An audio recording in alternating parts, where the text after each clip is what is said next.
MLSTL, and I'm talking to Alex Skolnick. Awesome, definitely. I guess first off, tell us about Metal Allegiance. How did that come together? And it looks like it's doing very well. Yeah, it's doing great. The reviews are great. We're very excited about this new record. This is our second record, and we first came together on the Motorhead motorboat cruise, and shortly after we started working on original music. It was a cover band before that, like an all-star cover band, and Nuclear Blast Records got involved, which enabled us to bring in a whole who's who of our favorite guests to sing, and a few guest musicians as well. And this is our sophomore release, and it's just we're really excited about it. Definitely awesome. Are you guys doing any touring or anything this year or for next year?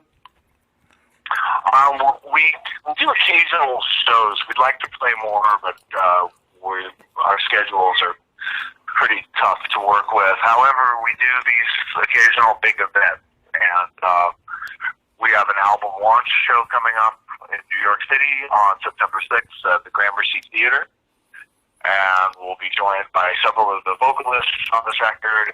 Bobby Blitz, John Bush, right. Trevor from Black Dog Burger, Lisa White Boots from Arch Enemy is going to sing as well. And we also are going to play at the House of Blues in Anaheim in January of 2019, which we tend to do every year, which is around the time of the NAMM music conference that happens every year. And possibly some more shows as well being worked on.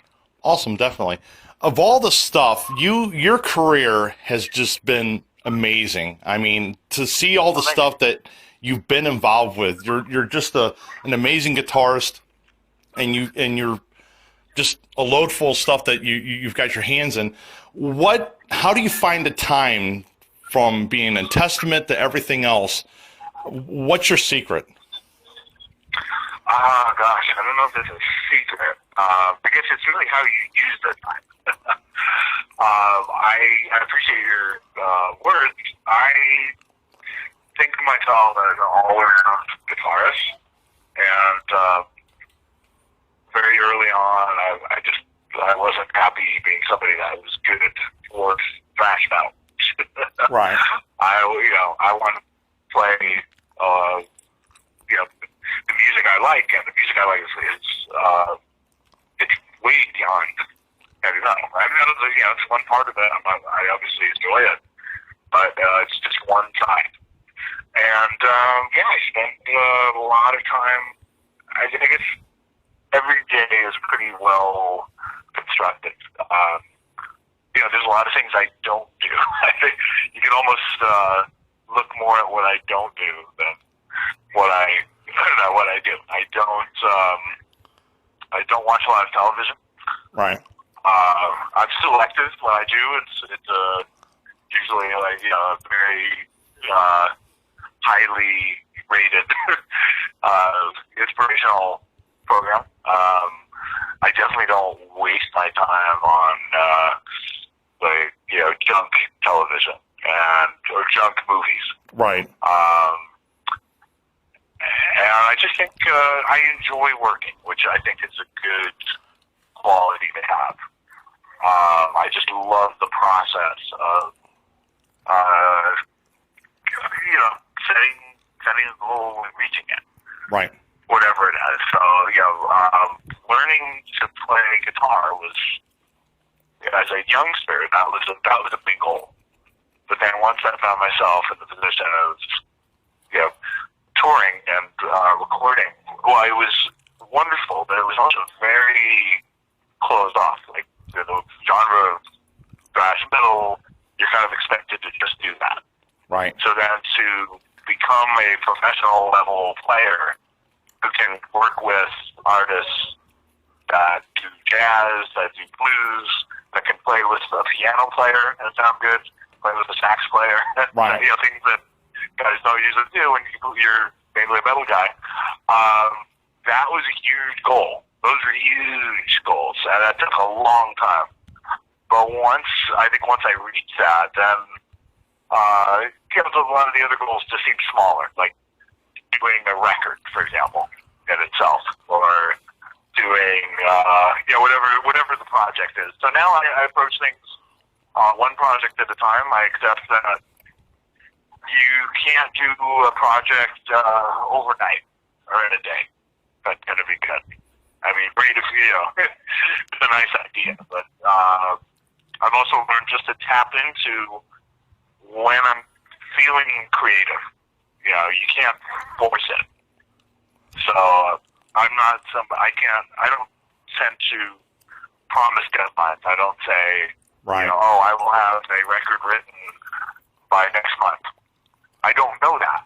Right. But I do know that if I don't set the deadline and I just sort of let ideas happen and I capture the ideas and develop them comfortably, then I'll end up with something good. So it's just, it's a lot of creative work, but I enjoy it, so I wouldn't have it any other way.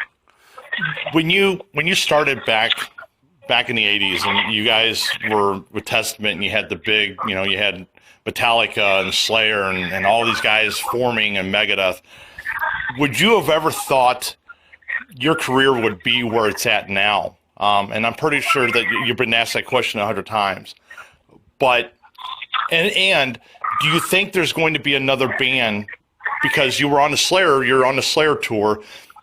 Do you think there's going to be another band that's coming out that's going to have longevity, like 30 years plus in the music industry today? Because I think it's getting harder and harder for bands to come out and have that momentum. It just seems like they're one-hit wonders, and they kind of float along a little bit. And I think the last genre was the Slipknots and Hatebreeds and Goat Whores, and lasting this long. But do you think it's it's getting harder in the music industry also?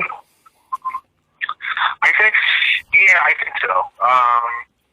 I think it's harder to get established. It's interesting. It's kind of the opposite of how things used to be. It used to be much harder to get to the starting point where you needed a record label, really.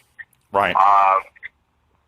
Now, I mean, there are many breakout stories of artists that have sort of launched careers based on YouTube hits. And then, a label comes along later. So it's very different, but it's also, the marketplace is so crowded that it is much harder. The marketplace is smaller because people don't pay as much for music that's released, and the economy has changed a lot. So I think it's harder to, if you're starting out in life and you're young and you start a band, it's hard to get to that point where you're sort of making a comfortable living, and it affects some bands. I mean, I've seen a lot of groups, like even since Testament reunited in 2005. I've seen a lot of groups that were sort of the new, exciting, up-and-coming bands, and it just hasn't happened. Or they've ended up splitting up, or they've gotten picked off by other bands. Right. Yeah, I've seen that happen. Like one example is the band Shadows Fall. Yeah. I remember, around 2005, that was this new, exciting band, and all the stuff was happening, but it was very hard for them to keep up the momentum, and then all the industry changes, and then John got picked by Anthrax, and he's great as Anthrax's guitarist. Jason, the drummer, got picked by a couple different bands. Now he's in Overkill. Yeah. But that happens,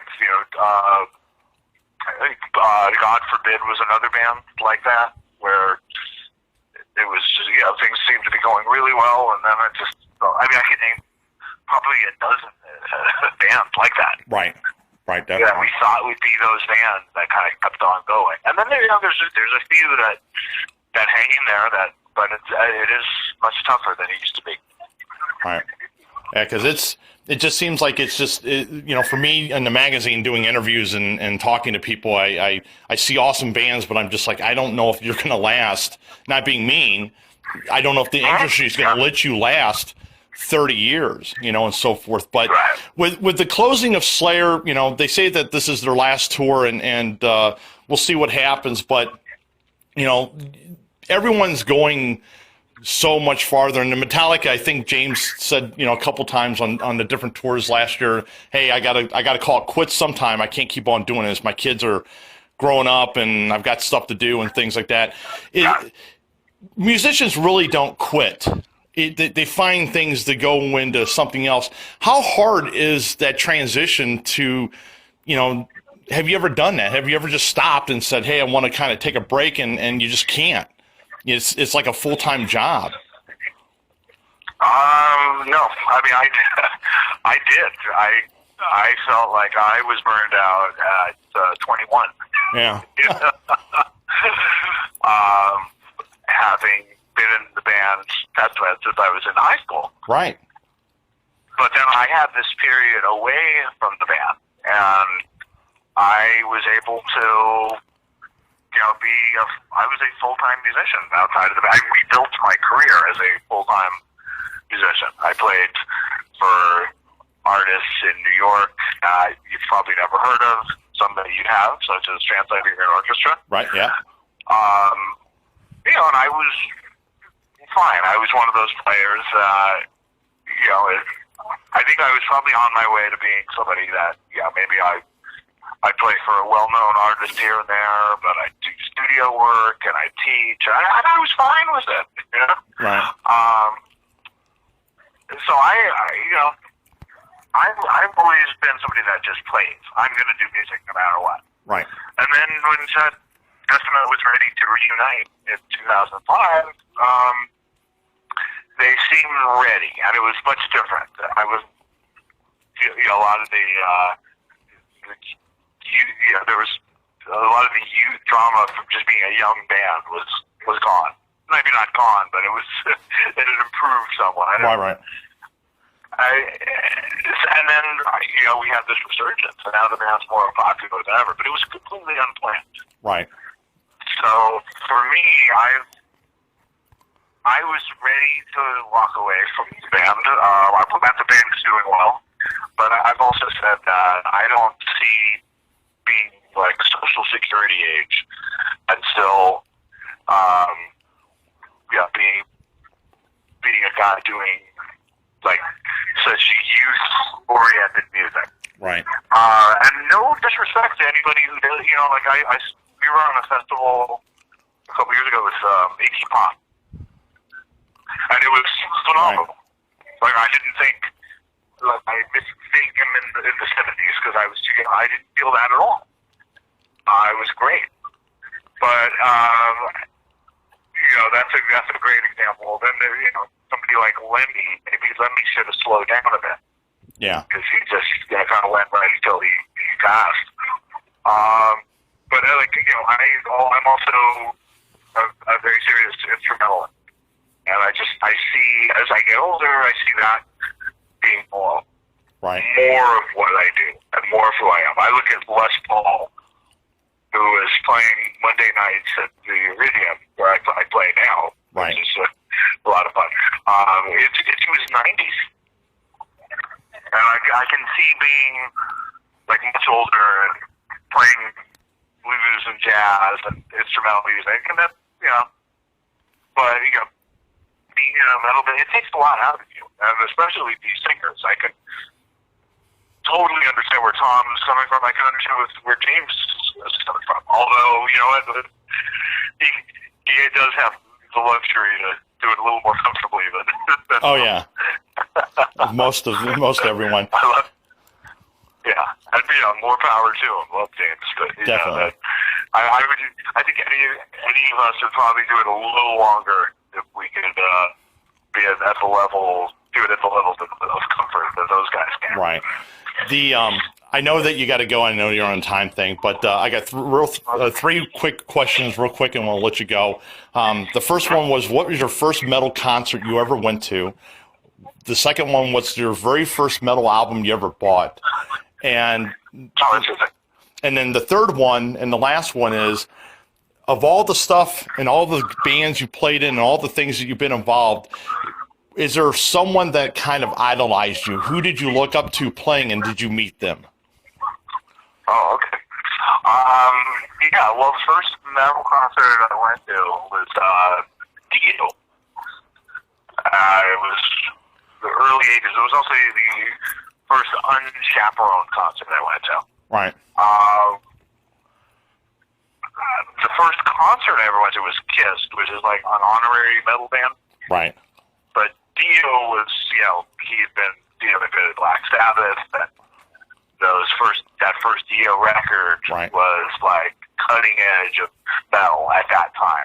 Right. So that's the first one where it felt like, I'm not just going to a rock concert, I'm going to a metal concert. Right. What was the second question? What was your first metal album you ever bought? Okay, first metal album. And again, Kiss is like the honorary one. Yep. Because it kind of all started with Kiss. But I would say the first real metal album I bought was Ozzy Osbourne, Diary of a Madman. Okay. Also in the early 80s. And Randy Rhoads became a huge influence from that record. Right. And then have you ever met anybody that influenced you at all, or that you looked up to in the music industry starting out? Have you met them? Oh, yeah. Many. One of them was, the one that comes to mind, a great one. Because I've met a few that turned out to be like very troubled individuals, and a little disappointing. I won't name names, but Right. it's not hard to use imagination. But a great one is Lee Ross. He was the original guitarist for Scorpions. I would also listen to his solo records, his band Electric Sun. Right. And he really influenced everybody. I mean, he was all the metal people, all metal guitarists were influenced by him. Right. And but he also had this great. He was himself was very influenced by Jimi Hendrix. Right. And he's a great guy. He's hilarious. He's very funny. And awe as I was when I first met him, he very quickly puts you at ease, and he remembers you. And I've actually had the honor of jamming with him a couple times. He's invited me on stage. Speaking of Jimi Hendrix, we actually played All Along the Watchtower together. Awesome. Which was a lot of fun. And he's somebody. He still sounds great. He's constantly he's on top of his game. He's always developing, and it was just it's a pleasure to know him. Awesome, definitely. Well, Alex, your name alone is just, everybody knows you. It is what it is. No, thank you. It's a great honor for me to talk to you. I met you one time here in St. Louis, Missouri at Pops. You played years ago. Oh, cool. And cool. Yeah, I remember Pops. You've always been a nice guy and always been awesome. And thank you. the stuff that you're doing now with all the albums that you're involved with is just amazing. And thank you for the interview. And I wish you nothing many more to come. Yes, I wish you nothing but the best luck, and hopefully I appreciate it. We see you here in St. Louis again here soon. And thank you for doing the interview. I hope so. You guys, my pleasure. Thank you.